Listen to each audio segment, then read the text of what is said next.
it's working. I think we should start. Okay, I think people will still come in, but anyway, let's start. You know, it's always the case, even for the best planned events, that life just happens. And then one occasion how this principle proved itself true here in Riga in our event is that the great person from Germany, Friedrich, he's here in Riga, but he got a nasty case of food poisoning, so he's 5 minutes away, but unfortunately he will not be able to present. And I sympathize with this so much, because this always happens to me when I arrive from India to Latvia, so we can just do nothing about that. On the other hand, we talked to him on the phone an hour ago, and he walked me through his presentation, and I saw that it's nevertheless important to go through his prepared slides and the notes in order to present this wonderful initiative coming from Germany that might be useful also to other organizations, activists in our region. And as we in PROVIDUS had done something very similar to the Parliament Watch initiative in Germany, I think that I could give a general overview of what it's about and what's so magnificent about this one specific initiative, Parliament Watch.org. That has been operating in Germany from 2004. Friedrich himself, if he feels better, he will be able to join us during the workshop session. If not, he asked me to give you his email address, and if you have any questions at all, just feel free to contact him and he will answer you to those questions directly. But so, as I said, life happens, and that's why I'm using this opportunity to comment on why we felt that it's so important to invite representatives from this specific initiative to Latvia as the international best practice case study on citizen engagement. So what is this website that Friedrich would have talked about? This is basically a communication tool between members of parliament at various levels, both at the federal level and at regional level in Germany, where each person, each voter is allowed to ask questions to a specific member of parliament. And you do this by entering your zip code at the beginning of the web page, and then you will get the list of candidates, representatives that are relevant to you specifically. And this website was first launched in 2004. Right now, it's the largest similar site in the world that has also been uptaken by several other countries across the globe, and I will mention them briefly a bit later. So this is the general slide that Friedrich prepared in order to illustrate how it works. This is the form where everyone can ask a specific question to the member of parliament at different levels. And this is how the answers to those questions look like. Those of you who are from Latvia are probably thinking about a similar website that was up some years ago. It was called Gudrās galvas LV, Smart Heads LV. This is like a bit of a sarcastic, but mildly sarcastic way of referring to our elected representatives. They also had the possibility to respond to questions asked by members of public. But maybe the main difference between the website they have in Germany and some other countries that's been created according to this parliamentary watch, principles, and that what was running in Latvia is the specific code of ethics that everyone who asks a question to a member of parliament needs to observe in order for there to be quality content on this website. So no hate speech, no questions that only contain an opinion. Basically, you need, as a citizen, to be responsible and formulate your question in a manner that's well enough, that's constructive enough, in order for somebody to respond to that. We didn't have such clear filters in Latvia, and that's why we had lots of questions, but some of them were of a very low standard. So this is a different approach, and it seems that it's working.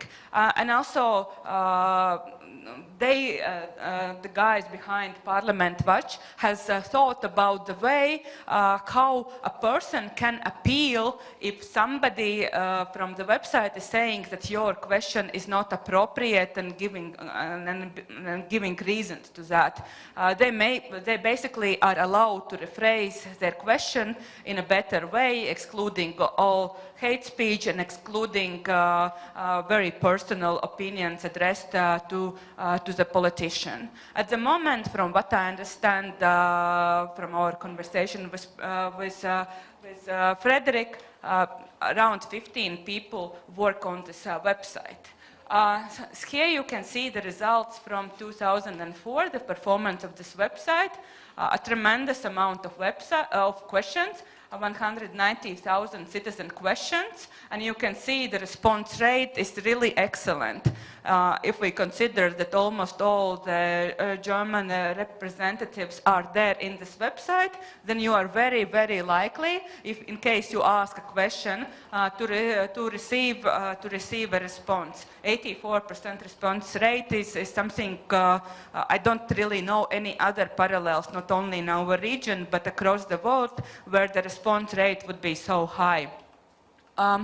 In addition to offering this possibility to ask questions to specific members of parliament, they are also collecting data on politicians' voting records, extra earnings, and committee membership. So basically, there is more information than just the answers that have been given by the members of parliament to specific questions. If somebody is going to a profile page of a politician, they would also know something about how this person votes in parliament, what is his extra earnings, and what are his political specialization, which is a really good thing.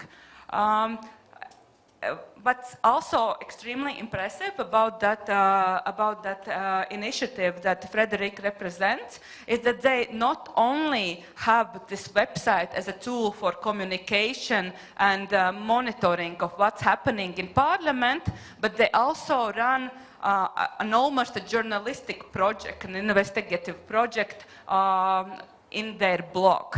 For example, they once uncovered the problem of not knowing who are the secret lobbyists who receive the pass to the parliamentary building.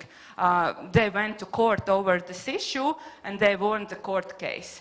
They have also done very good things on the necessity to change the German regulation on declaring politicians' extra earnings, and also they've in their blog pursued the issues of party donations and sponsoring. So you see here that it's not just a platform, it's also doing things that are more characteristic of investigative journalists and watchdog type civil society organizations.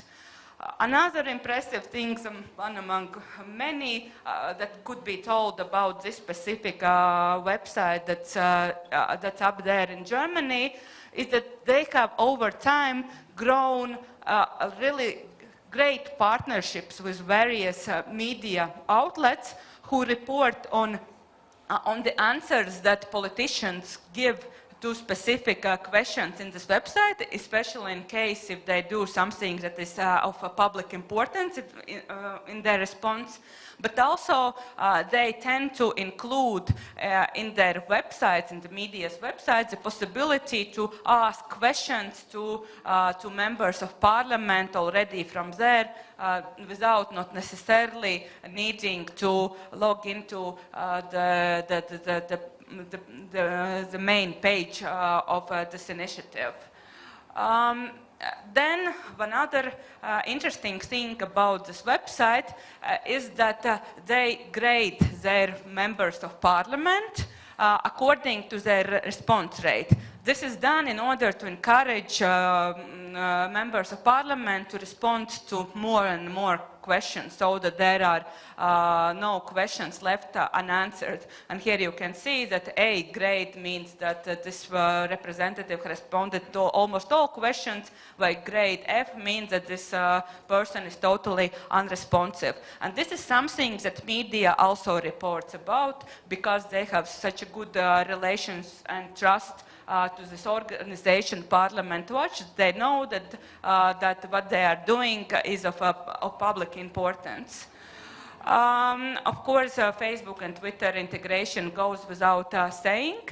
And overall, this has allowed this website over time to become sustainable financially as well, which is the tremendous problem that needs to be solved by any organization, irrespective of whether it's a media organization or civic society organization that tries to do something similar. Right now, their outreach is such that in Germany they are able to attract almost 5,000 regular donors, and 500 to 600 people donate them monthly in addition to the regular donors. So for this year, as Friedrich explained to me, either this year or the last year is the first year on the record where they had the possibility to no longer charge politicians if they want to upgrade their profiles. Because previously, during the previous years, a politician was granted a standard profile, but if he wanted to change a picture or do some upgrades, then they had to pay some participation fees in order to sustain this website. Right now, this website has grown to such an extent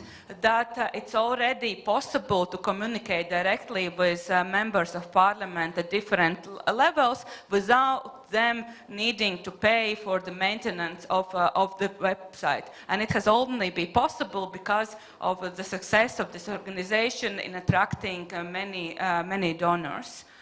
And the last slide deals with the outreach of this approach internationally. As you can see, similar websites have been created in Ireland, Luxembourg, Austria, France, Tunisia, and Greece. And not everywhere they are as successful as in Germany, but they tend to follow a very similar approach.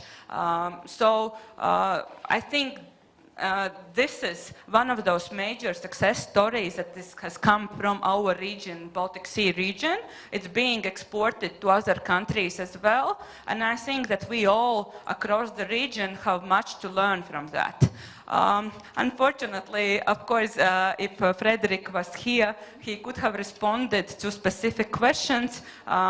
It's not possible as it is now, but he has asked me in case any of you is interested in either also introducing something similar or hearing some more specific details about how they managed to do something so spectacular, that you write to him an email, and he, when he is able to, he will of course respond to that. But during our next session, after the lunch break, we are sure to also discuss cases and websites like this and try to brainstorm ways how they could be implemented across our region as well. So that was the main things that Friedrich wanted to convey to you. I think he's watching us live, so maybe let's give a big round of applause for him who has prepared this presentation.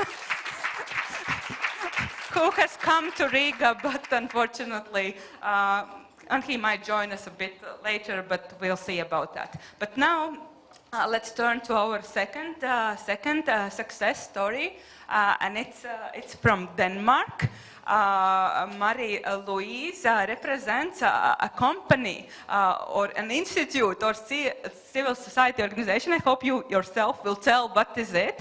But we invited Marie-Louise because her organization is the one that organizes innovative forms of deliberative events. And this is something that we have been experimenting with here in Latvia, but, and also I know that there have been similar experiments across the region, but in Denmark they have this deep traditions of coming together and deliberating on issues, and I hope that some of this experience will be useful to us as well. So Marie-Louise, the floor is yours. Thank you very much. Thank you.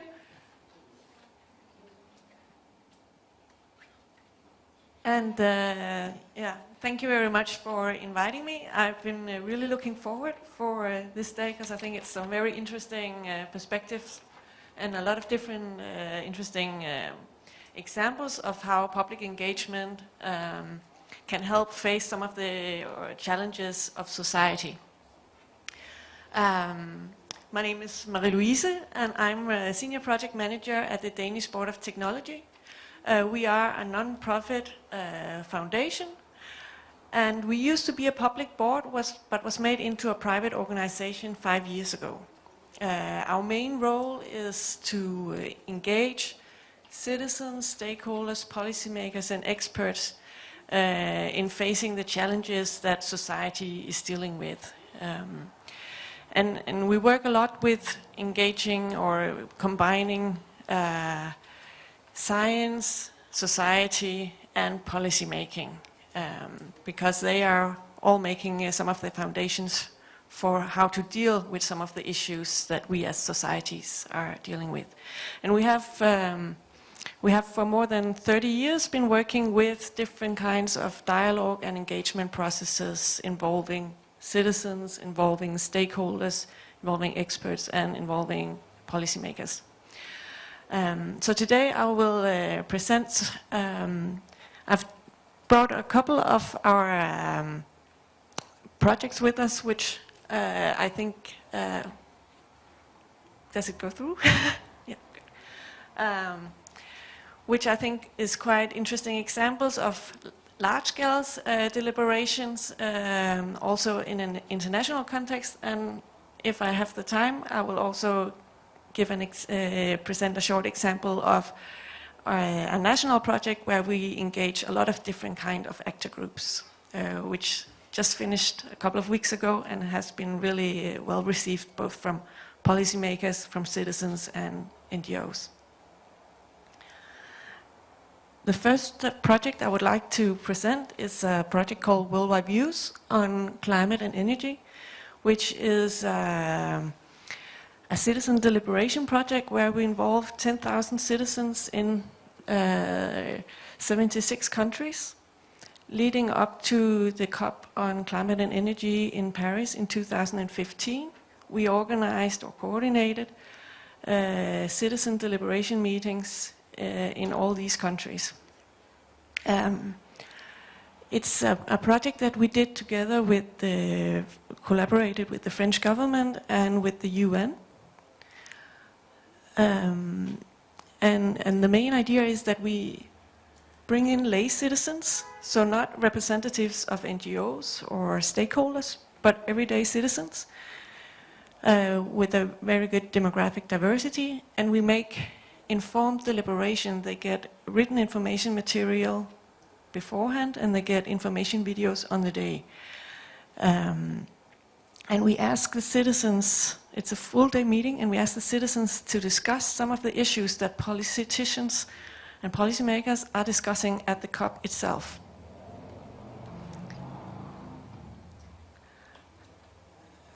So for climate and energy, we had 5 thematic sessions, which was importance of tackling climate change, tools to tackle climate change, the UN negotiations and national commitments, and fairness and distribution of efforts, and making and keeping climate promises. So how this works is that in June 2015, we had 97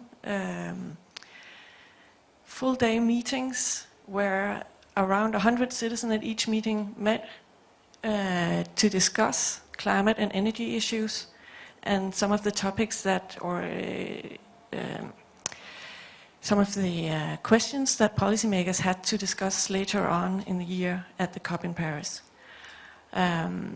They went through kind of a deliberation rounds, 5 deliberations round, where they first got an information video. It's the same information all citizens all over the world receive in their local languages. It's the same questions that they debate throughout the day. So they debate in small groups and then they vote individually. And then after each session, all the votes are collected and we can compare between countries and also between regions how citizens feel that policymakers should deal with some of the issues they have to discuss at the COP. And because, well, we originally started this project back in 2009 where Denmark was hosting the COP on climate change. And we felt there was a gap between international policymaking and citizens. There are a lot of civil society organizations already very active leading up to the COP, but there's not so much focus on getting the policy issues down to discuss with regular people. So that's what we wanted to do with this project. And this is the largest project we have done. We've done it in 2009 on climate change, and I think we had 34 countries there. And we did it in 2012 on biodiversity with, I think it was 25 countries. We also used the method to deal with more national issues or regional issues. The questions that the citizens are talking about at the meetings have been found through a comprehensive process where we consult policymakers and NGOs and scientists to find the most relevant questions and also being most up to date with what are the discussion points or what are the different, the main disagreements at the COP.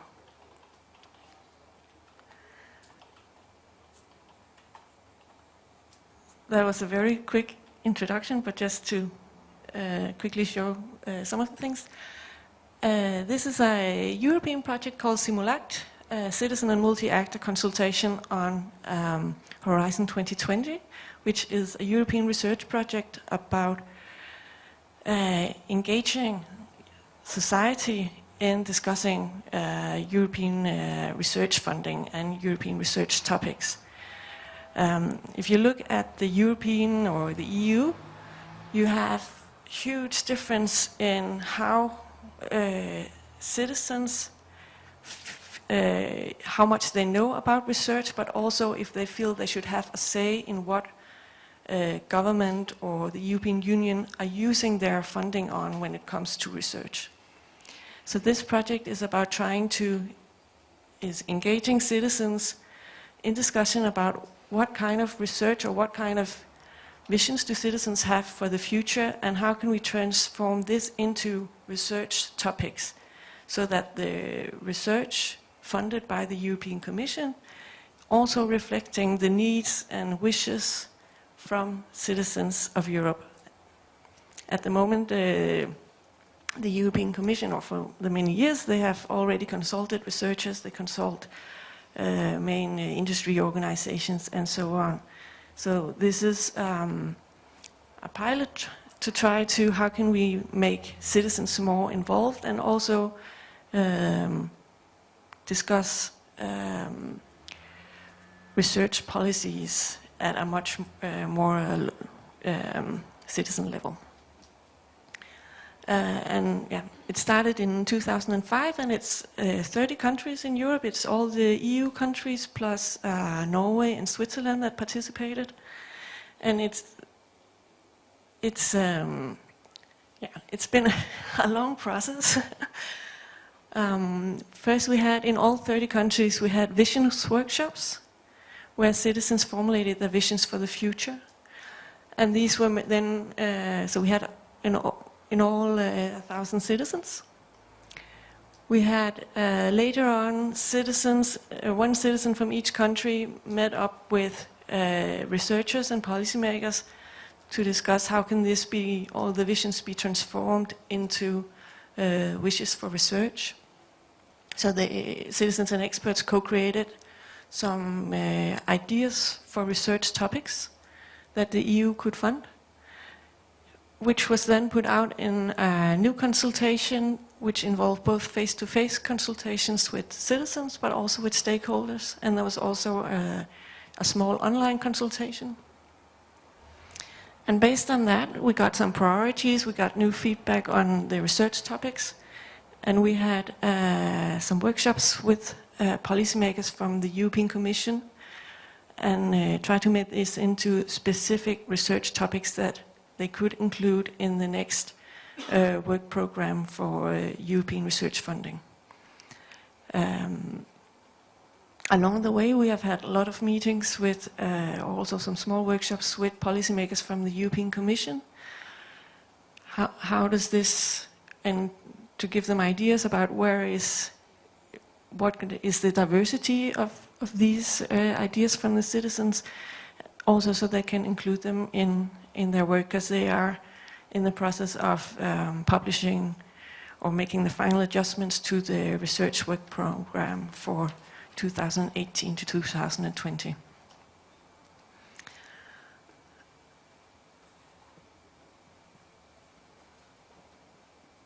Yeah.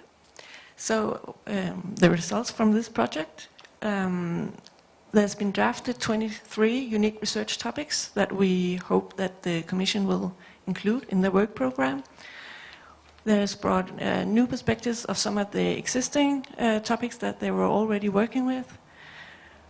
There's been some consultating of existing topics, and we have given ideas into what are the overarching or underlying needs that they should consider doing research about, which they don't do at the current stage. And there's also been some hints towards needed reorientation in policies. And then this is also a model of how to involve citizens in discussion about research and innovation agenda setting. Most of the activities ended earlier this year, and there are still some final things. There are a lot of evaluation also about the methods and how well it's been received, and recommendations if other organizations want to do similar projects. And then we will, by the end of the year, also have done some analysis on the impact, because we're waiting for the new work programs to be official.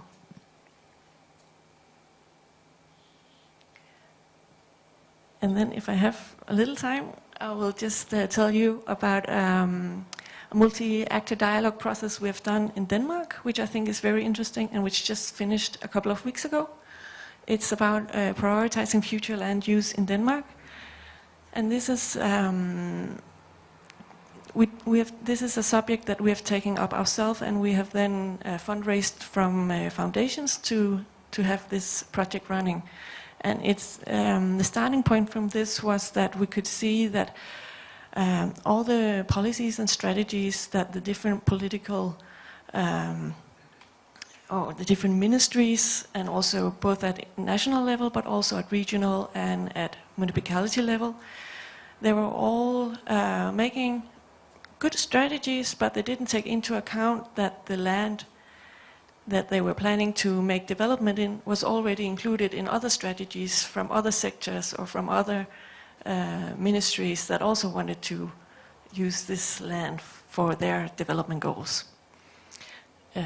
So basically, if you put all these strategies together, you would you would see that they would be using more than 140% of the land we have in Denmark. So they had it would not be possible for these strategies to be taken into real life because there was not enough land for it.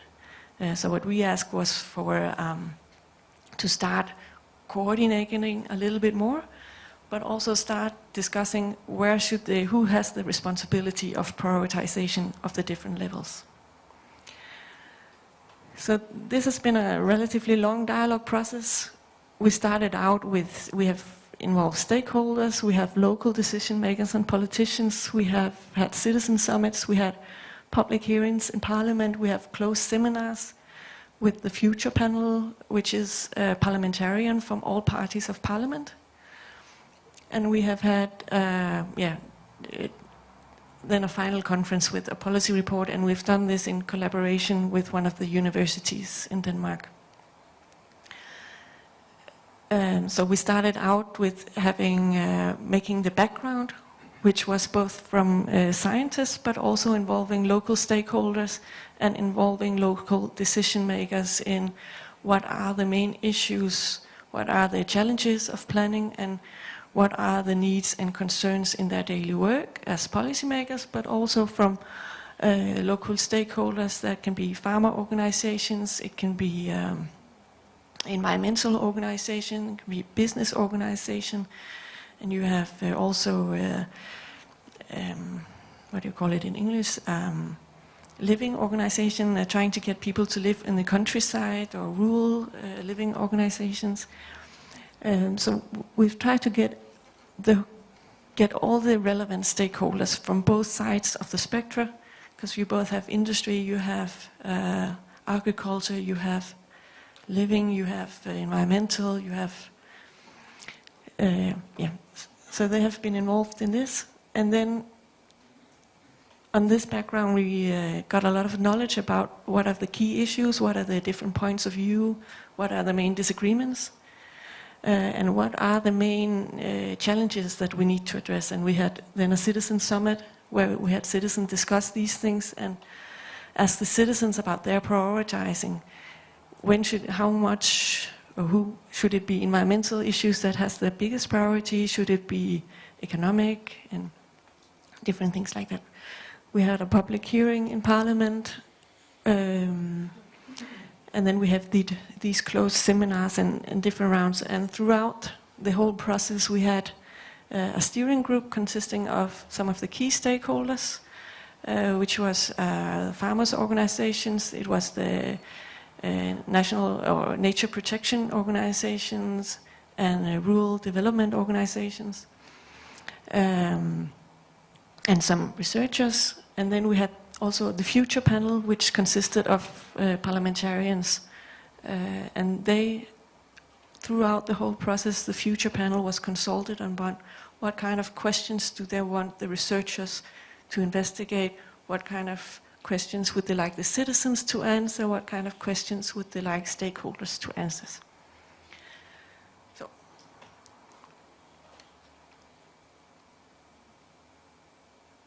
and then we also in the end had some small local debates on the Danish version of the Swedish Democracy Festival.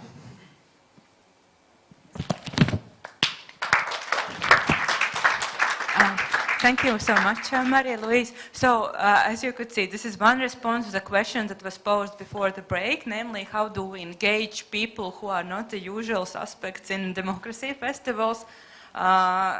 It's possible in this kind of scenario, if you are willing to go the process could take time, but it is really well thought out. And also you do not really necessarily have to think in the national categories. This is a very ambitious project that you described as the first one, that covered how many countries? 75 or 76. 76. So as you see, really ambitious and strong cases that are originated in Denmark, but could just as well be used or all of our countries could benefit from this kind of approach. And also those different deliberative methods that we saw in those pictures, hearings in the parliament, future panels, vote cafe discussions, etc., is also something that I think is very worth keeping in mind when we are organizing our own activities. But now we have time for some questions. So okay, 1, 2, 3.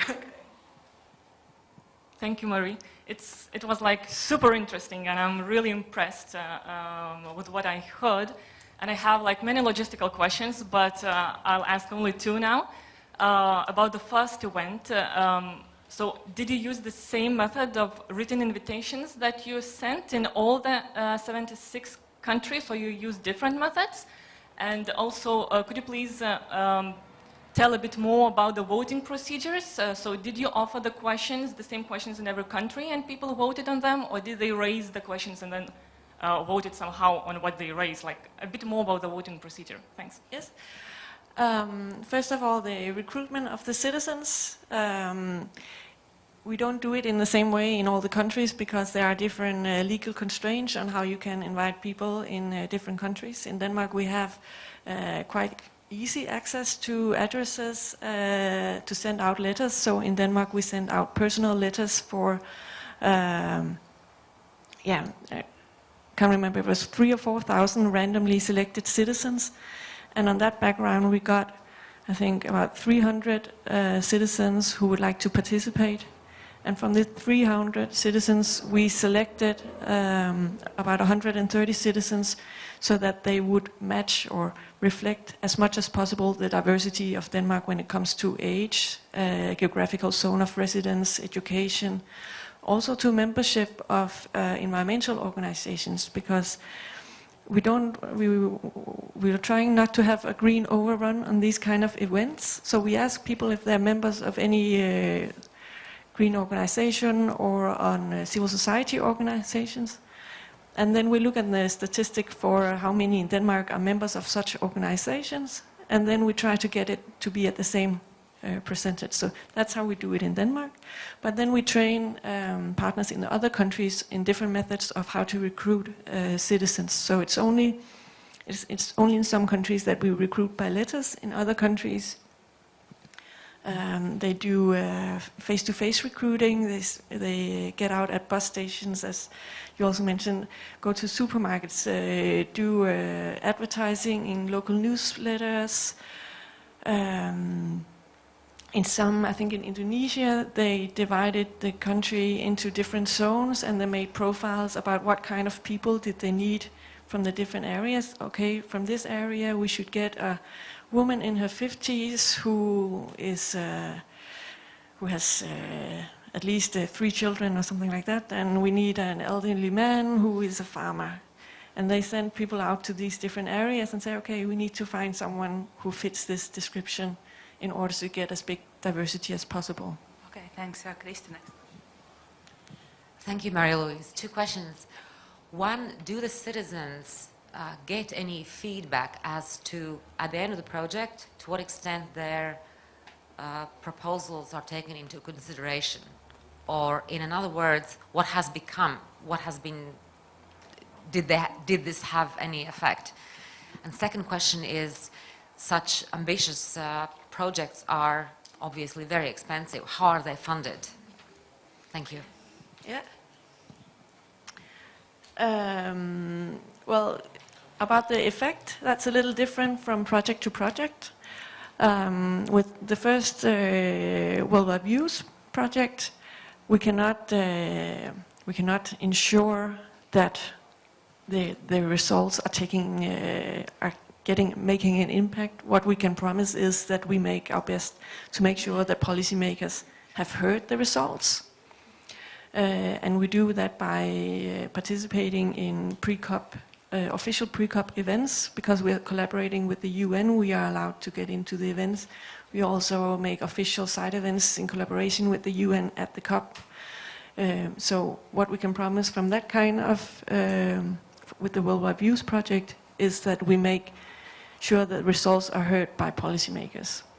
When it comes to the Simulac project, it's a little different because we will in a few months see if they've actually made a specific impact, if they are referring to the project, or if we can see the research topics that we have made will be included in the work program of the Commission.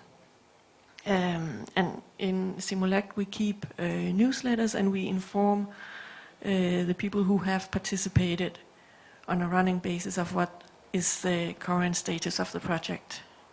And when we have the final results, that will also be informed to the citizens. And for the last project, the local one,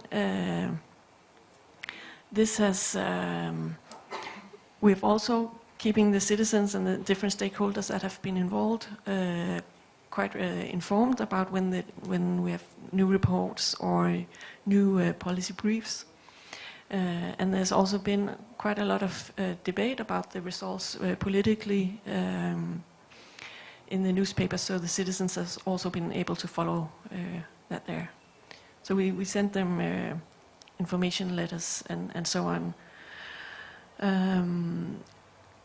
Because I think it's also, we talked a little bit about trust in the first, and one thing is to engage citizens in an event, but if you want them to be engaged later on, you need to keep them informed about what happens to the work or to the effort they made into this project. So we put a lot of emphasis in, you have to inform the people who participated in what happened after the event. The second question was yes, on funding. The funding, yes, they are quite expensive projects to deal with. The World of Use project, that was partly funded by some foundations and by the French government. The French government put aside budgets for a lot of the local debates in other countries. The French embassies, they activated the French embassies and asked the French embassies to see if there are any NGOs in some of the countries where we hadn't found partners yet that could handle this kind of citizen deliberation project, and also the embassies should see if they had any funding that they could provide for the organization. So that was one of the ways this was funded. So it's a lot of different donators.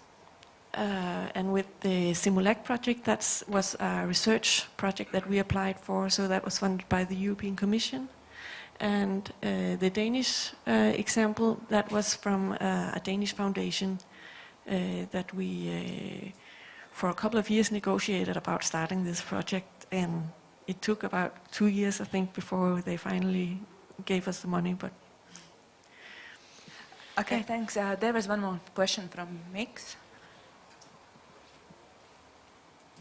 Yeah, thank you for the presentation. It was very interesting. I just wanted to round out maybe the questions that were asked, and specifically about also sort of a logistical question about the debates themselves, and also about some of the public consultation processes, which you mentioned at the beginning, where you involve lay citizens.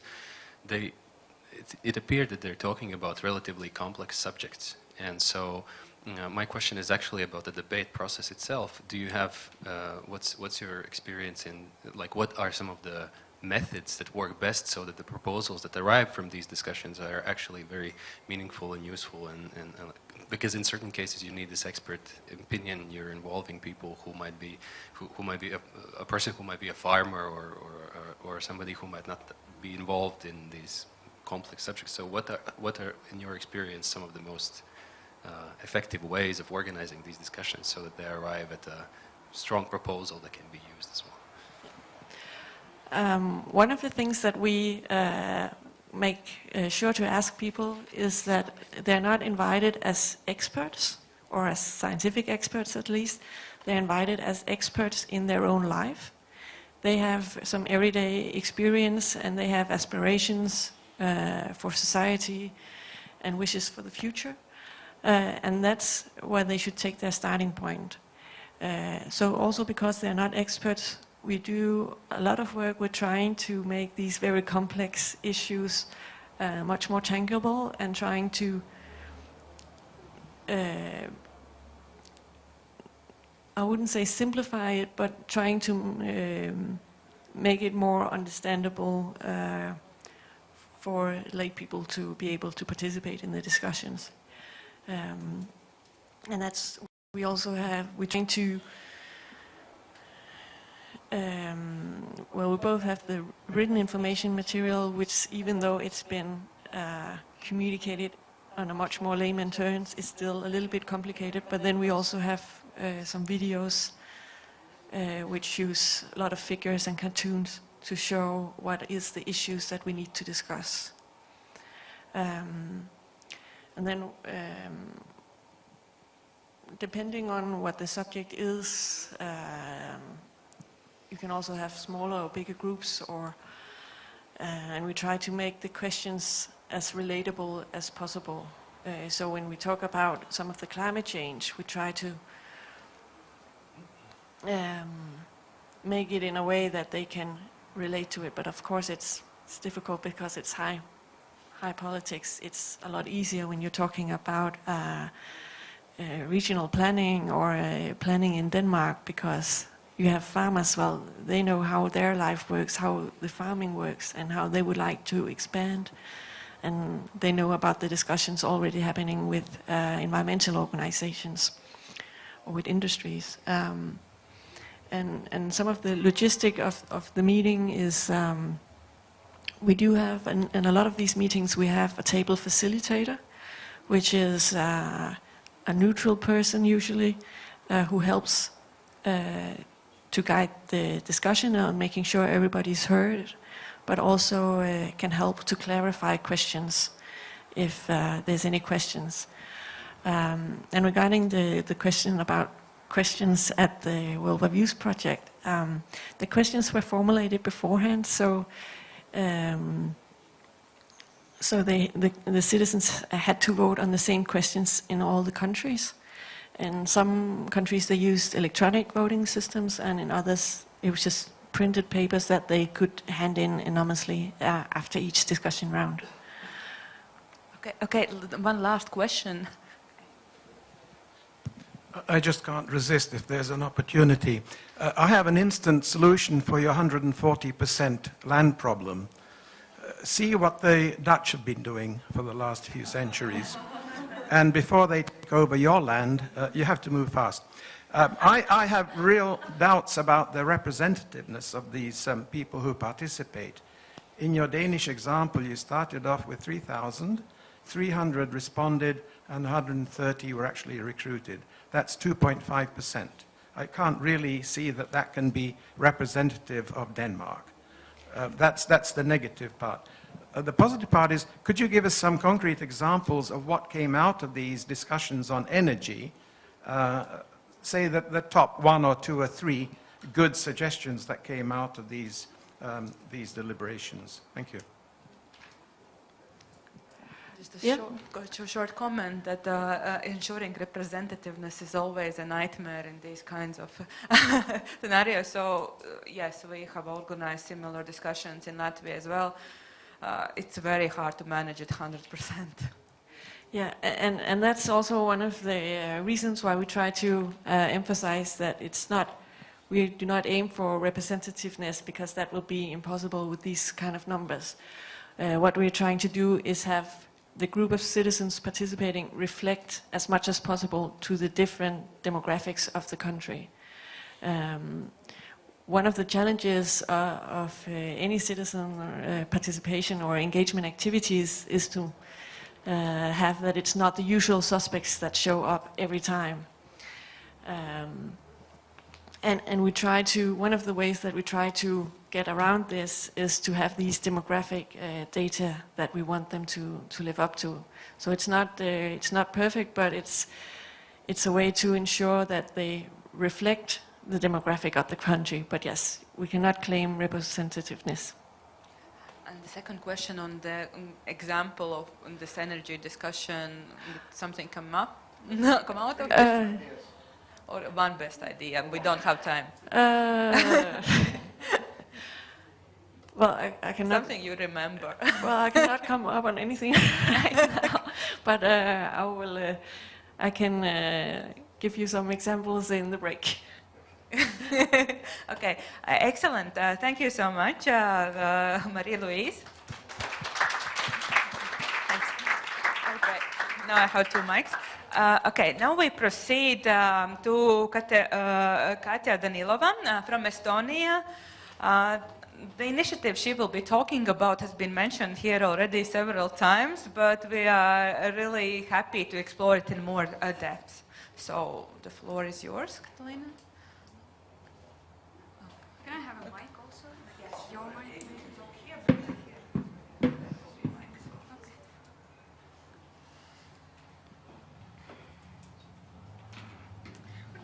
So, hi. It's nice to be here and it's nice to see you. I will stay here, I guess, because you won't see me out on there. So, as far as I understand, I have to be quick. And maybe you have heard that Estonians are slow. Then no, that's not true. I can be quite quick.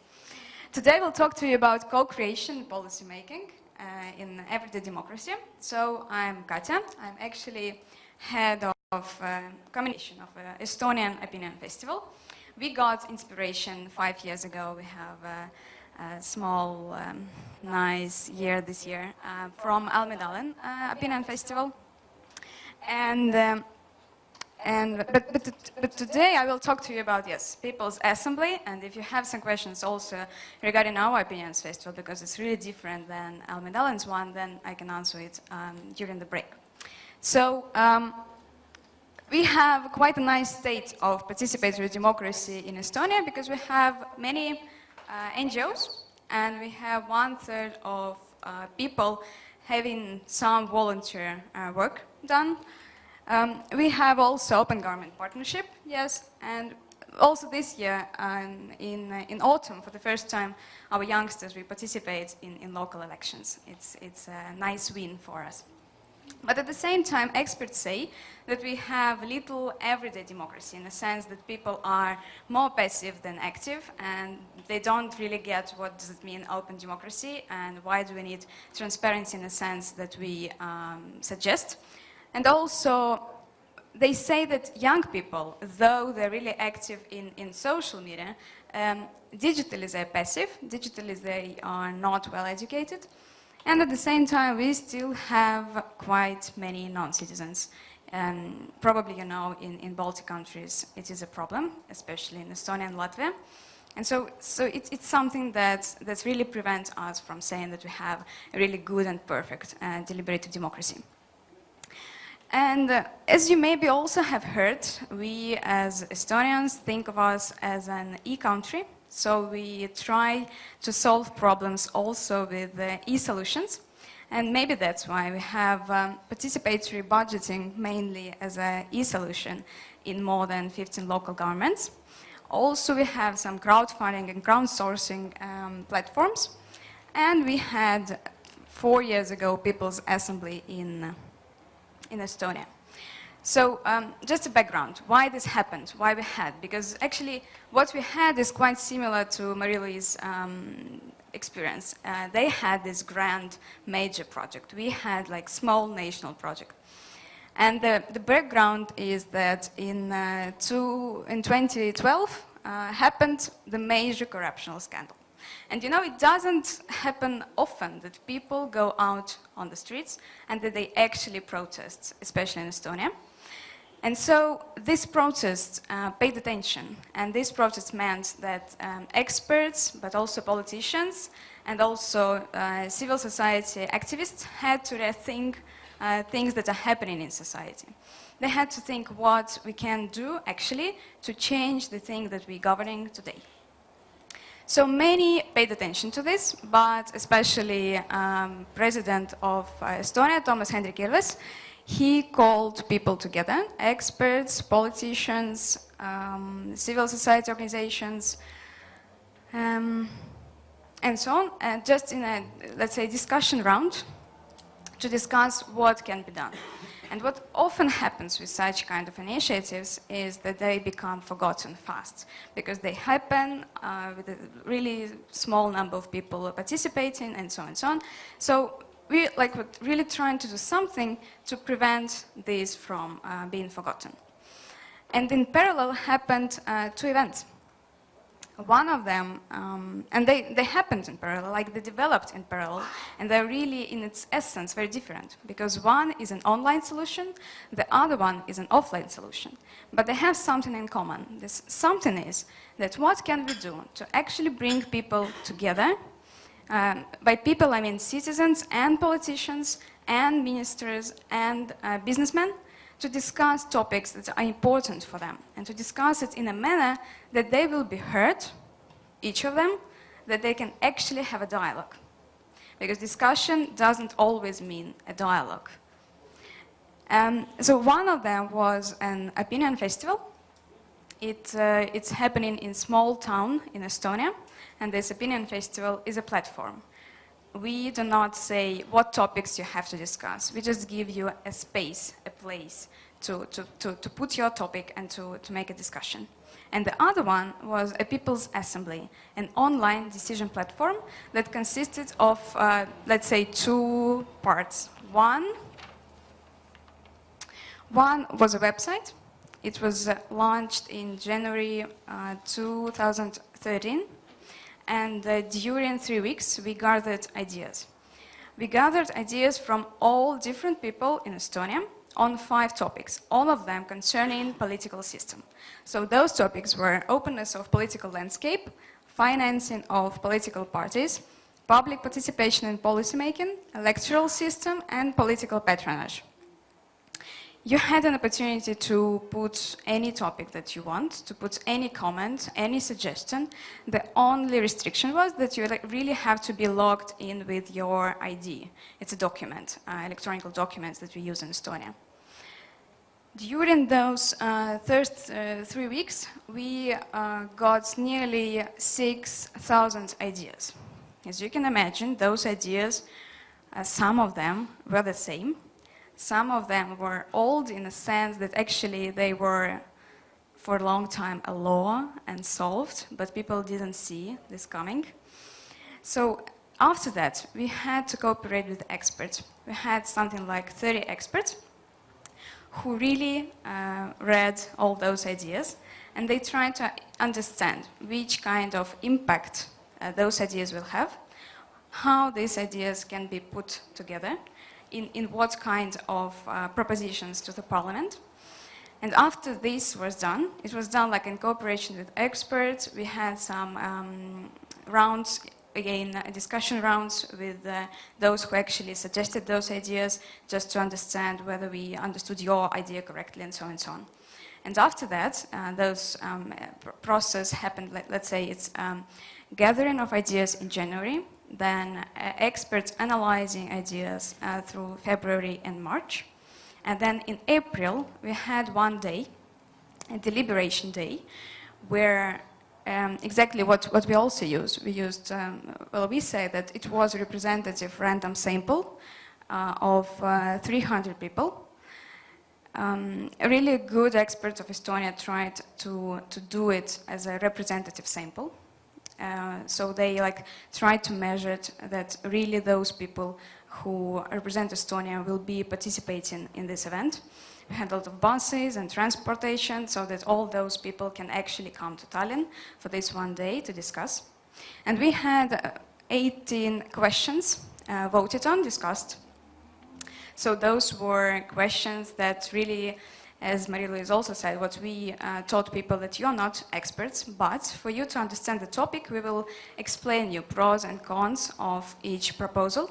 And we also explain you some background of each proposal and what is already done, what has been done a long time ago, and what is planned at the moment in government. So you actually become informed on one topic, just one topic. You have a round table, you have one facilitator, and you have one day to discuss this topic. And after that, 15 suggestions were presented to the parliament, and now results. So we are both happy and unhappy about the results. Why? Because, well, we had out of 15 proposals, only 3 becoming a law. That's not a great percent, and taking into account that also political parties were a part of collaborative of partners, so it was like a little bit disappointed that they didn't try to make a really nice work with those proposals. But we still have those 3 new laws, One is that it is easier to form a political party, and thanks to this, we have now two new political parties actually in parliament. Now you have to have only 500 signatures to form a party, which is really, really small number. And also, you now have a citizen right to address the parliament with collective initiatives. And also, which is nice in Estonia, you also need only 1,000 digital signatures to actually present your initiative to the parliament. It's a really small number. But there also were some indirect results. First, educative impacts, for sure, because people became more educated during this process, because it was like a sprint. We had a lot of communication during this period, a lot of explaining in the media, a lot of experts actually having a word in the media, trying to explain why you should participate, what does it mean, open government, and so on. The other one, co-creation of many organizations and people, and by this I mean it. We had a lot of organizations, like many of them who never cooperated before, they did it this time. The third one, we actually tested method. So this platform doesn't work on an everyday basis. It was done once and it doesn't work at the moment. It works like an archive, but at the same time, you can use it. So if you, nowadays, somebody from Estonia would like to use this platform, she or he can do it. And one thing that came realistic 2 years ago is an Rahvaalgatus. It's a first digital signing platform for citizen initiatives targeted especially to the parliament. So that's the second thing I want to tell you today about. And it is held by Estonian Cooperation Assembly, which is under the protective wing of the presidents, which means that this platform is from one side, it is really sustainable. From the other side, it also means that we actually cooperate with parliament. And the parliament is somehow not obliged, but kind of obliged to cooperate with us. So they can't just ignore things that are coming from this platform. This is how it looks like. If you go to rahvaalgatus.ee now, you will see this kind of thing. And it works in different ways. So again, you have to log in with your ID. Second, you can propose something, you can propose it, and then you have two options. You can send it to signatures, or you can send it to discussion. Discussion means that it is open for discussion for everybody. If you want to comment it, if you want to add something to this proposal, if you want to somehow change the text of the proposal that will be sent to the parliament, you have ability to do it until the author of proposal says that now it's going to gain in signatures.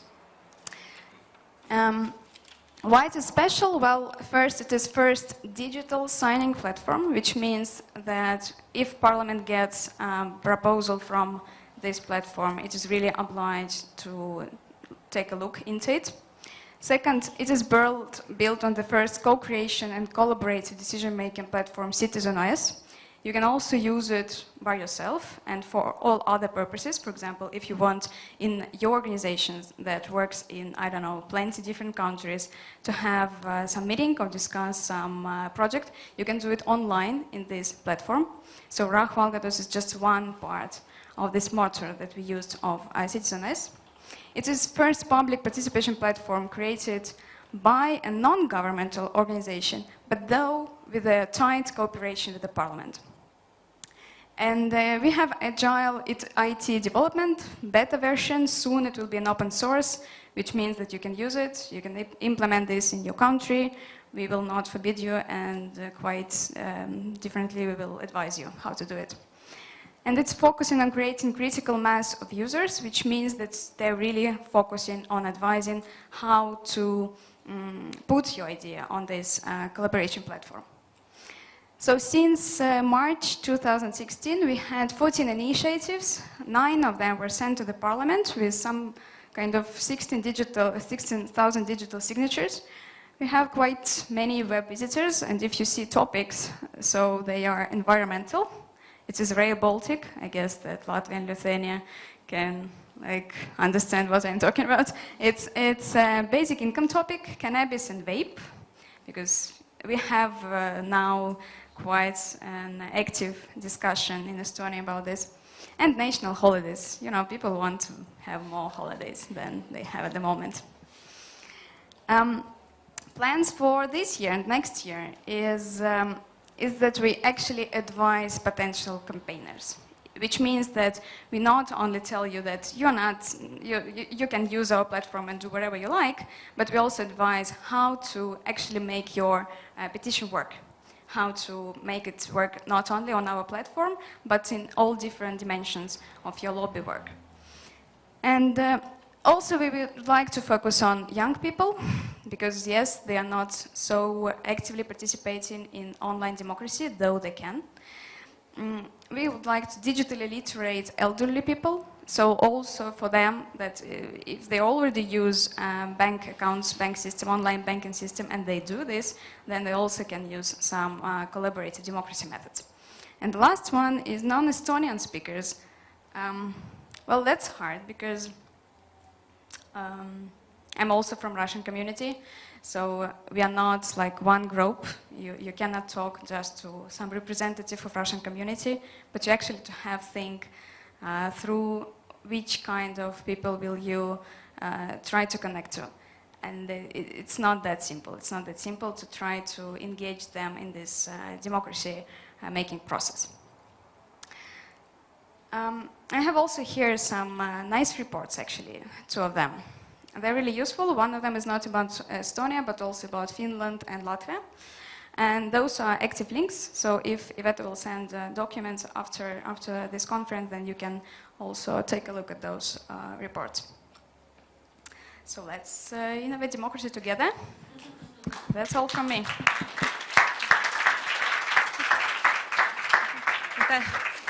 Thanks so much, Katja. As you could see, it's really it's happening to in a neighboring country to Latvia. We've heard many good things about this, but you made it even better connected between all those different parts, like Democracy Festival and then the corruption scandal, and it all coming together, and those organizations being more active later, and linking it somehow to the e-petitioning platform that you are also innovating and using in different ways than elsewhere in the region. Okay, so we have some 10 minutes for questions. Okay, 1, 2, okay. Hi, thank you very much for the presentation. It's Alberto from International Idea. I have a few questions. Going back to the first presentation, would you say the trust of Estonians in politics is higher, or has it changed politics? Has it changed political debate, how politicians campaign, make promises, now knowing that they might face like a higher degree of accountability? And then I have a second one. You're probably familiar with during the Obama administration, the White House did something similar, petition page. And one of the most famous things was that they actually had to answer a question about why the US is not building a Death Star. Which puts a question on these kind of initiatives. How do you avoid those kind of things? I think that one was very funny, and the answer was actually quite intelligent, but that might happen. People might use the platform just to troll the government. So is there any mechanism to avoid that? Thank you. I will start with the second question. I personally think that we really have to discuss those things like Death Stars. Why? It's that because young people will be then also interested in those kind of discussions. I think that's one path to engage young people. If you become in politics, like if you use more humor in politics also. But yes, we have moderators at our platform, which means that you cannot actually express hate speech, you cannot actually be violent on our platform or something, because yes, we say that when you sign in, then we have moderators and we have actually the right to ban you if we want so. So that's the second question. The first question about did it change politics? You know, for the first 3 years, yes, it did change politics, because we had this People's Assembly and then festival, and then we actually had some curators for elections who also try to understand how populist our politicians are. But now I can see, and we had also two new political parties that really changed the political situation in parliament also. But now I can see that politicians got used to this. They got used that people are not trying to be that innovative now, today, and that they are not having those new things also coming. So they got used to those initiatives, and that they were those initiatives, and so they now are I think they are somewhere back then. And just during last 2 weeks, we had plenty of small corruption scandal, but going one after another in governing parties. So it's I don't know. Maybe it means that in 1 year I can present here some new initiative that will happen. Okay, so we had 2 more questions. One was there, and the second one was there. Okay. Well, I'm wondering about so close cooperation between NGO and Parliament. And you said that this initiative is under the wings of the President.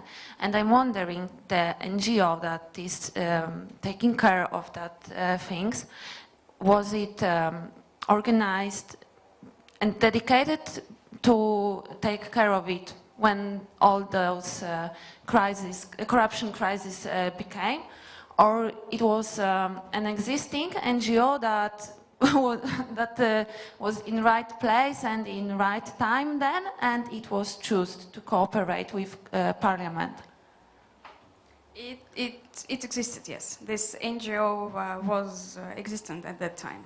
And the technical question, how many people is taking care of administrating that website, those petitions? Three person, and it's not taken into account. It's a developers, but 3 persons. Piotr Trzaskowski, Poland. My experience with e-petitioning in Poland, which became a pretty big thing over the last 2 years, is that the power which it brings doesn't come from the fact that something is submitted to the parliament, but the sheer number of opinions that are gathered. That, for example, we have 100,000 signatures under something, and then politicians have to take it into account because these are potential voters. And another element of the power coming from e-petitioning comes from the question who owns the access to the mailing list, or if you are able to later communicate with people who signed the petition and ask them to further push the campaign to go to the streets, for example. So one of the reflections I had while listening about this very interesting initiative is that, and I wanted to hear your opinion on that, is if there is a risk of actually killing the e-petitioning power by capturing it in this way by legislative power, that you give a threshold of 1,000, which is pretty low, therefore it discourages people to go further and collect signatures which create real political power. And the second question is, if the people who create the petitions are later able to do actual campaigning by communicating with people who signed, therefore really pursue the issue. And do you see this tension, and what's your experience with that? Well, that's a good question. Unfortunately, we didn't have such maybe hugely important topic published on a platform. So we didn't have really that many signatures. Those topics were mostly for some small group of interest. So we don't have until now this experience that you are talking about. But I think that what we are trying to do is that we still performing like a platform. It means that as a platform we do not have some voice, and we don't want to have this voice. And as a platform we are obliged to keep our people's signatures safe. It also means that people's identity is safe. It also means that only we can communicate to people. So yes, what we are doing when the petition is sent to Parliament, then we all the time communicate with those who signed and who told that yes, we would like to get information about going on, then we send them emails, like just trying to explain what's going on with your petition. But we are not giving this information to a petition author. And what we advise the petition author is that you can use social media, you can use any Facebook page you want, you can use media, and we even will give you some advices on how to do it. But now we won't give you the email contacts. And I have Sim here, who is actually, as I know, is author of one petition. Yes, you had a comment. Why the People's Assembly, Rahvakogu, was even born. But what I wanted to comment on was not about that. Before we did our petition that led to this whole process, there was another site that we had, which didn't have any boundary. You just could make petition, and the parliamentaries sometimes accepted these on behalf of, they just found some of those that were more popular. And on those, we had a couple that were like 7,000 and 18,000, and so was much more higher than 1,000. And you could send, as an author of that petition, and I did, one email to the list, and you got the names of, let's say, 2/3 of the people who were undersigning. The rest of the 1/3 you were unable to identify. So, and if you would have done a lot of copying and pasting and all that, you might have gotten like half of the email addresses as well. But this would have been really boring and tedious. Okay, last question, the short. Just also interested in the kind of outcomes, I guess. I just wanted to ask you, what were the names of the two new political parties that emerged as a result of this, and how did they position themselves on the Estonian political landscape? Interestingly, one is left, like the leftist party we have, and one is the rightist party we have. so there's like both a little bit of extremists, yes, parties. They are changing, though. During those 4 years, they're changing, but... Okay, thank you so much, Katalin. Katja?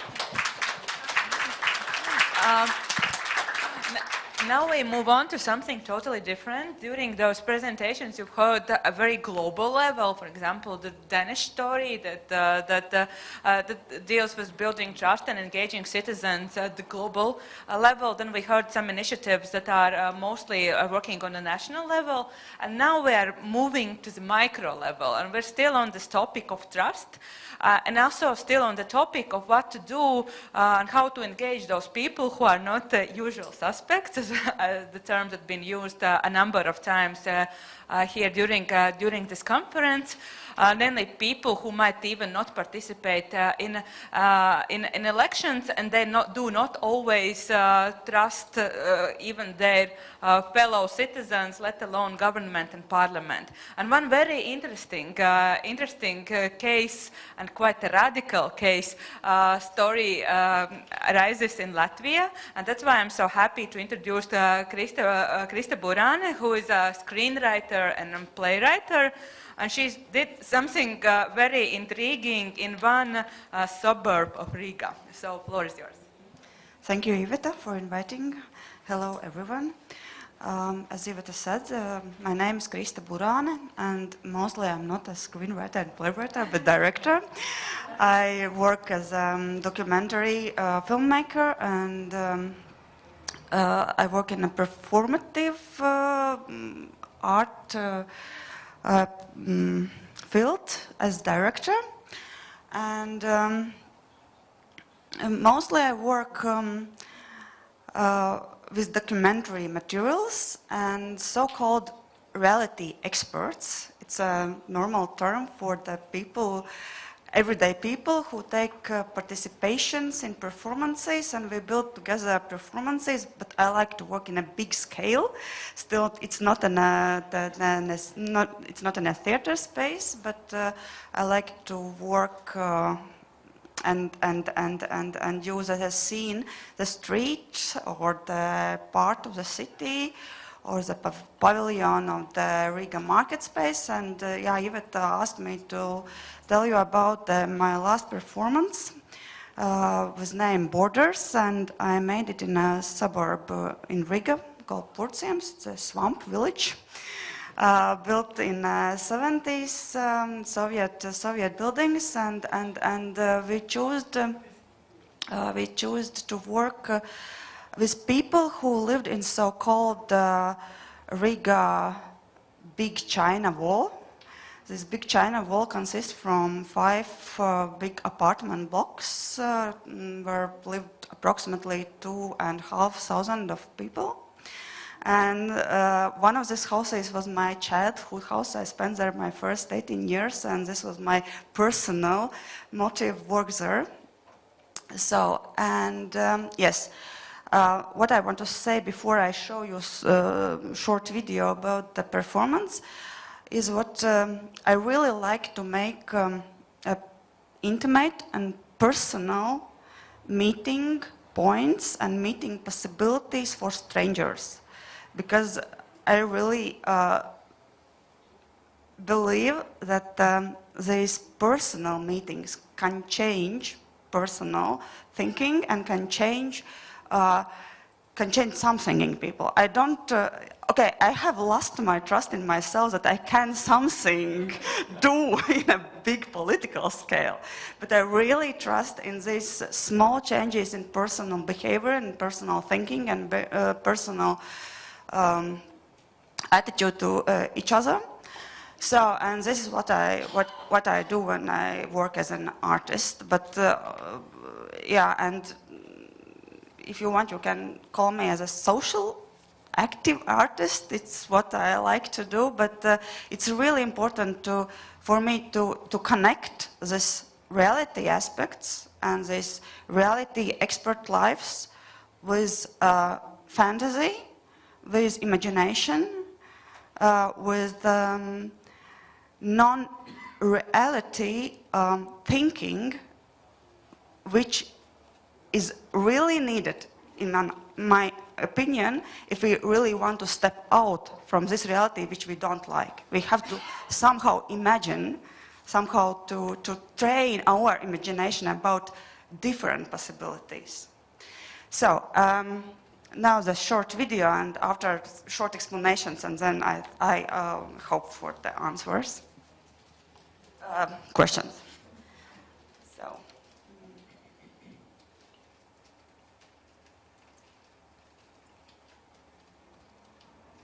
Sound? Is there sound? Stop, and let's try again.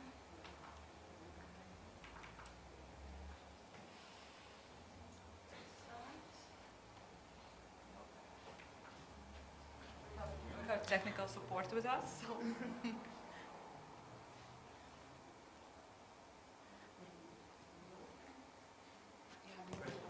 Purciem 9 stāv mājās. Tās galvenie dalībnieki bija from this beginning. And you have to read the subtitles in English.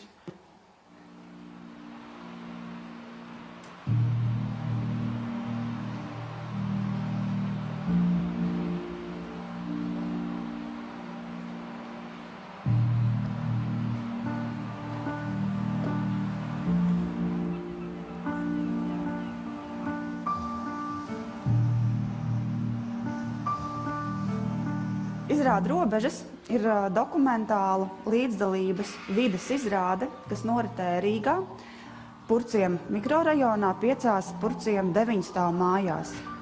Tās galvenie dalībnieki bija māju iedzīvotāji, 45 stāstnieki, kas izrādē piedalījās ar saviem stāstiem par dažādām robežu situācijām savā dzīvē. Visdažādāko vecumu, tautību, dzimumu cilvēki, kuri savos stāstos izstāstīja arī Latvijas vēsturi, aptverot to apmēram 100 gadu griezumā. Izrāde nevarēja notikt arī bez brīvprātīgiem skatītāju pavadoņiem, kas bija skatītāju acis un atbalsts, un tieši šajā izrādē bija 65. Izrāde sākās Rīgas centrā, kurā skatītāji tika sagaidīti un viņiem tika izstāstīti izrādes noteikumi. Galvenais no izrādes noteikumiem bija tas, ka tā notiek ar aizsietām acīm. Acu apsēja skatītājiem tika uzlikta tādēļ, ka redze ir pirmā maņa, kas uzbūvē robežas starp cilvēkiem. Un tajā brīdī, kad tu neredzi pasauli, tu esi gatavs to sākt uztvert daudz savādāk nekā ikdienā esi pieredzis un sāc dzirdēt, ieklausīties un sajust vairāk. Skatītājs kāpa trolēbusā un devās uz Purciemu. Un apmēram pēc 20-25 minūšu brauciena viņš nonāca pie mājām, kur sākās viņa ceļojums pie 8 stāstniekiem, kas šeit dzīvo, un kur bija pietiekami drosmīgi un uzticēšanās pilni, lai atvērtu savu dzīvokļu durvis cilvēkiem, kas ir ieradušies, lai dzirdētu viņu stāstus.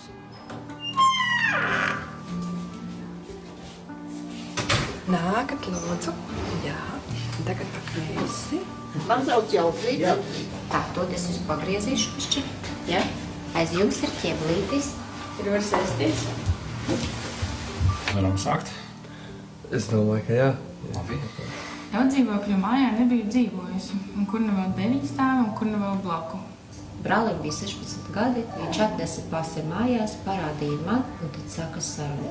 Pa ielu atbrauc miliči ar automašīnām, uztaisīja tādu kā loku mūsu ielēns. Mēs bijām toreiz parkā. Un cilvēki daudz, un visi bļauj. Mēs bijām banki. Pirmie Purciemu banki. Un pats riebīgākais bija ar alu un olu. Matus izmēcēja, sacina ruļšus un gaida līdz iežost, jo tad kā lokas būs šos stingrākas. Šeit? Labi. Jā. Paldies, jā.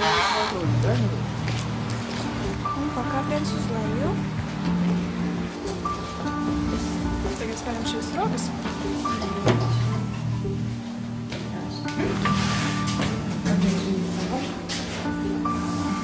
Slēdzītis. Ko mamma saprata, ka viņai un bērniem arī brauc Sibīriju, mēs aizbēgām uz Jaunjakovu, kur nodzīvojas 17 gadus. Sanāca, ka mēs bez maz vai bijām auklī līdz bērnu baram. Vecāki nemaz arī neparādījās. Вот это погон с формы, которую я тогда носил.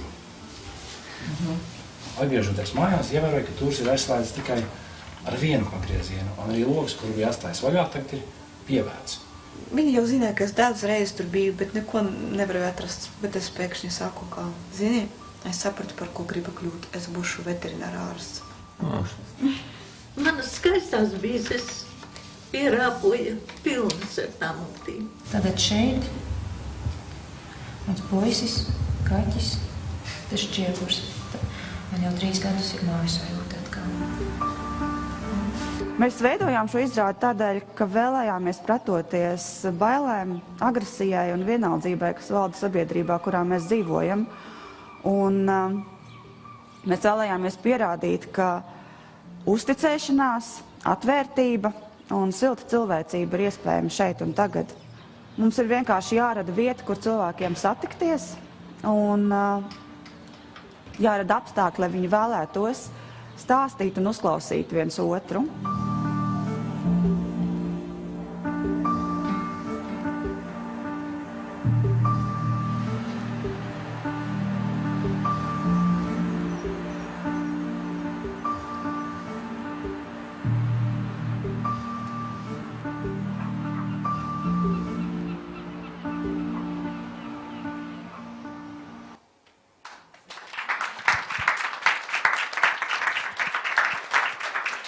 Thank you very much.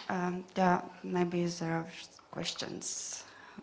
No, but what can I add is Ebert asked me to tell about was it easy or hard to earn trust from the participants. It was really hard. We started with social media, so with Facebook and Twitter, and send announcements that we are looking for people who would like to share their life stories. So, and we had a really lot of reposts, and it didn't work at all. we didn't have any really willing people to participate. And then we made posters and leaflets, and put in every post box of each apartment, and again, silence. So we have a premiere date, and we know that we really had to have this performance. So, and what we started to do was just start to live there. We were there every day and started to speak with people on street, and then knock to each door, starting from the floor 9, and then going down and down and down. So, and at one point we had a feeling that, okay, we will have to make a performance about a way, different ways how we were sent away. In a different rude ways, and not so rude, polite, but yeah, nobody wanted to speak with us. But trust is something which erases with time.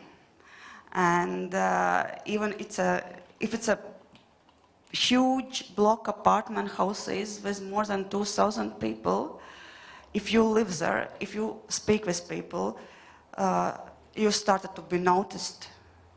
So, and people started to think, okay, yeah, maybe these persons are not in regular way there, and maybe yes, they are interesting, and maybe yes, we can start to speak with them. We start to speak with more than 450 people. In our performance, take part 45. It's 1 from 10 was so brave that he or she said, okay, I will open my apartment doors, or I will participate in a corridor, but I will tell my story. So this was one part about trust, because people are really afraid inside. We are living in a beautiful democracy bubble where everyone is friendly and everyone wants to speak to each other. No, people don't want to speak to each other. They even don't know the neighbors in the floor where they live. We had 2 participants who live really in one floor, the doors opposite each other. They lived there for more than 25 years. They weren't speak to each other till this performance. So, and they are afraid to be cheated. They are afraid to be used for someone good or someone benefit. And even they are cheated, they are afraid from, and it was surprising for me, from security police. And I was thinking, okay, why? Why security police are interested in someone living just his or her life?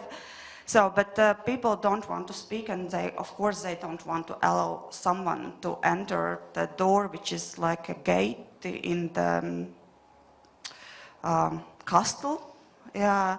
So this was one problem. Another problem, which was surprising for me too, was the trust which we had to earn from the audience.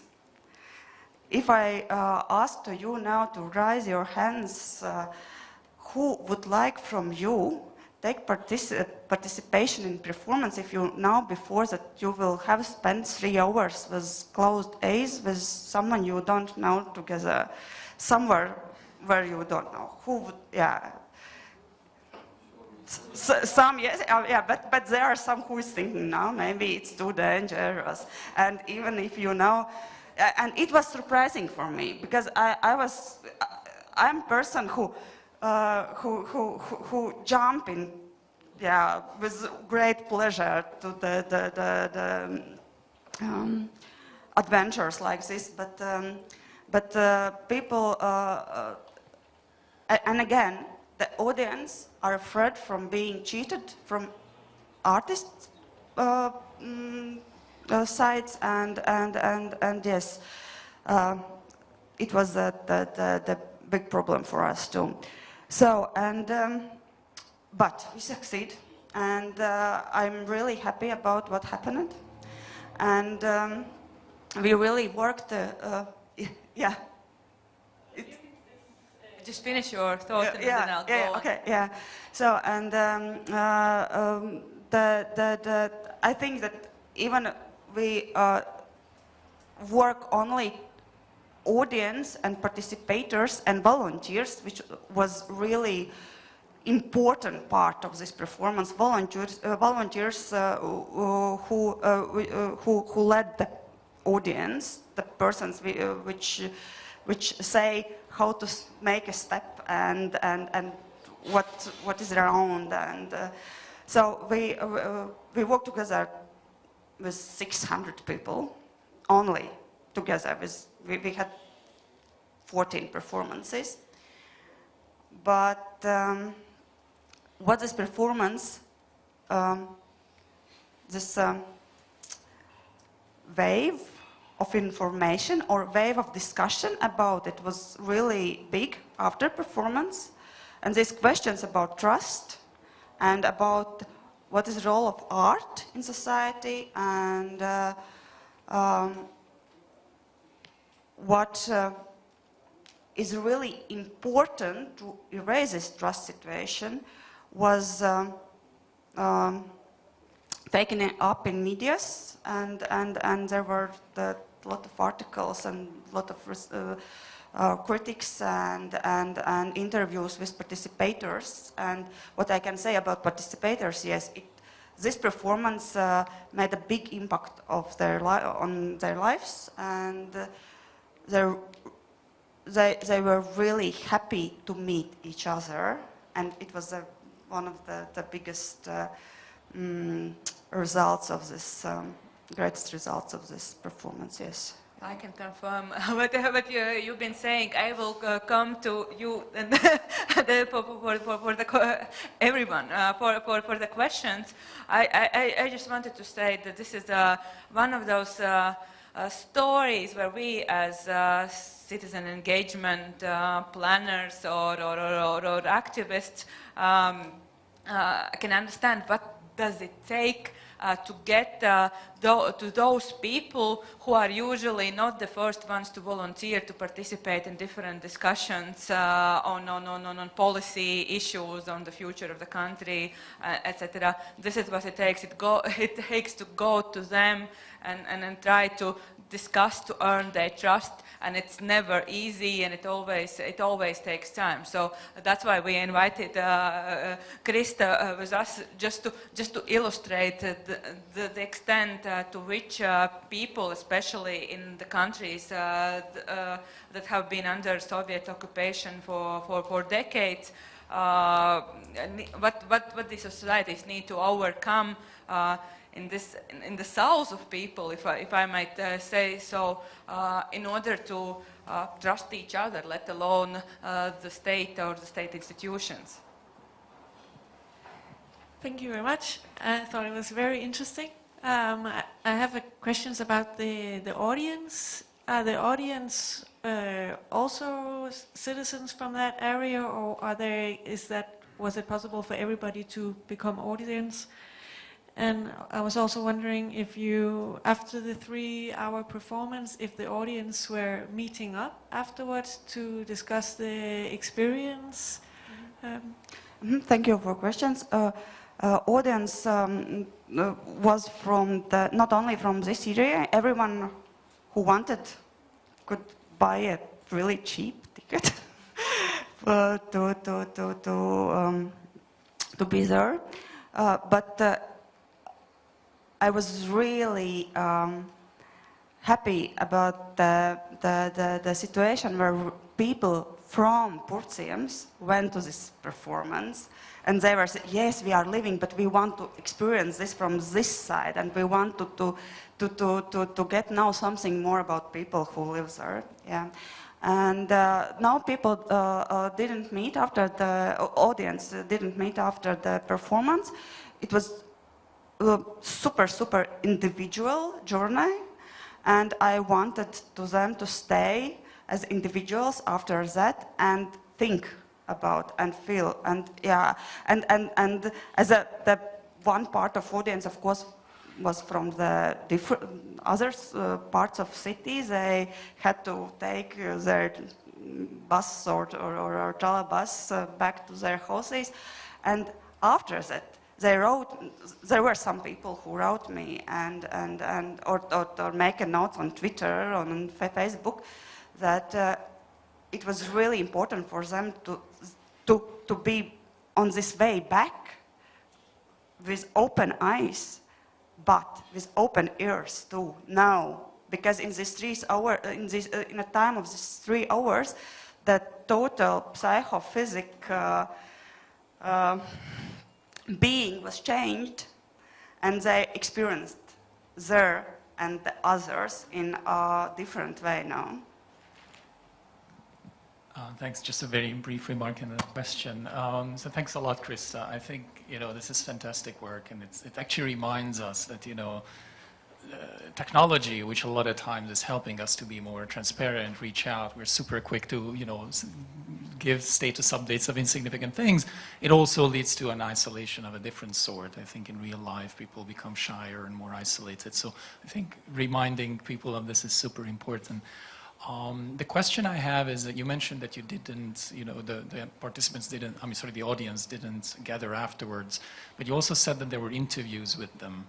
Is there a website or a location where, their experience was somehow recorded on or collected, or do you plan to do this maybe in follow-up interviews?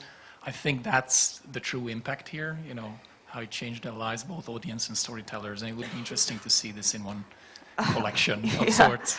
Okay, we have a Facebook page, of course we have it, and there is, but in Latvian, the interviews are collected and articles are collected. So if someone can translate you can see it. But and there is a difference as an artist who don't represent any institution. At this point, I see my aim as an eraser of the thought or the people, or and what I want to make people active after this performance or event which I have initiated, but I can't be responsible for everyone after that. So I'm not start work for the next, again, participatory work, but in a different suburb with different aim. But people who live there, I know they are now talking with each other, they say hello to each other, and if they will want to do something together, they have this possibility. Thank you for showing that. I somehow feel very related because I live in this kind of building in Vilnius. I also wonder, you said that people afterwards, when they were in the buses and traveling home, and somehow they feel touched with this experiment. So I wonder what exactly was that touched them? Was it the format because of the closed eyes, and you of course have different feelings then and become more sensitive, or was it the stories and they were surprised to hear that? Like what exactly touched them? And also, why did you choose this exact district? Was it because of the building and as a symbol of the wall, or it has some other characteristics in Riga? Mm-hmm. Thank you for the question. They were touched by really different things. First of all, of course, it's by closing the eyes, you differently change your way of perceiving the world. So, and it is quite surprising. Just try. Let's go home. When you go home, just try to be with closed eyes and then spend some time with that. Then, as you said, in a time when we are sitting in our phones and computers, it's really touching when someone just take your hand and sit with you and tell important story. So every story was about different crossing different borders in the people's lives. There were really different stories. The borders were huge or small, hard or the easy ones, but these were situations in the lives of people where something changed. And this story about changing was really important for those who were listening. So the experience of listening is the third thing, which is really quite unexpected in our society, where everyone likes to talk and express their opinion, but no one know how to listen really carefully. And this was the reason why performance started in the center of city, and people had to spend 25 till half an hour just learning to hear what is happening around, and then they met the people, and then they were ready to listen to them more intense. And after that, the structure of building, as you said, yeah, it's a wall. And it was a great, let's say, scenography for the performance, which was seen after that, only when the people opened this eyes, they saw all the part of this building before them. And when you go through all these steps and small elevators, and you know that after the third time you know that every platform has 9 steps, and you can just count easily and feel quite safe on this way, even with the closed eyes. So you feel this architectural structure, which is quite dominant and tells a story about society where we lived, where everyone was put in a small box, and every step was similar, and every turn was predictable, and you just feel it by your body. So it was important for performance too. So, yeah, and... Okay, so we are out of time, but I think I promised the last question. Okay. That was an interesting clip, thank you. And I also know that you are behind some other citizen initiatives, also the recent ones, so I maybe have a broader question about trust and about citizen engagement, and actually maybe this detachment from politics and from what's happening in our country. So I come from an NGO, so we always think about the impact, how we can impact, how we can make change. So how do you consider, was this more like a research, or was this more like an activity towards an impact? And if we think about the problems that we have also with intolerance towards different groups in society, we speak about corruption levels, distrust in government and political parties. Have you, during this experiment, have you identified maybe any steps that we can't just change everything like in one step? Have you identified any steps that we need to take? Is it something we need to do on policy and institutional level together with citizen initiatives, or what is your opinion as a civic activist? Thank you. It's a really big question.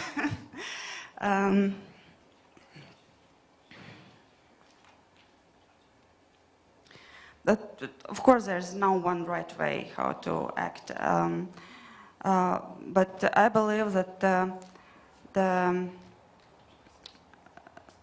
what we really need to do is build or try to build the trust for people to themselves, because all of people who take part in this performance started with one sentence conversation with us. I'm not an important person, there's no interesting things in my life. There's nothing to tell to others. So I am nothing. Why you want to speak with me? So what we have to do is to make a situation where we listen. And it's the first thing, not to speak, but listen to other and watch to eyes directly and see the person behind these eyes. The person with this, his or her life, which is only life for him. And to show or to try to help him to see importance in his life.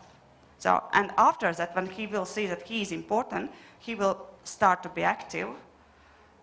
Only after that, we can't say, oh, we need an active persons, and we don't have an active citizens.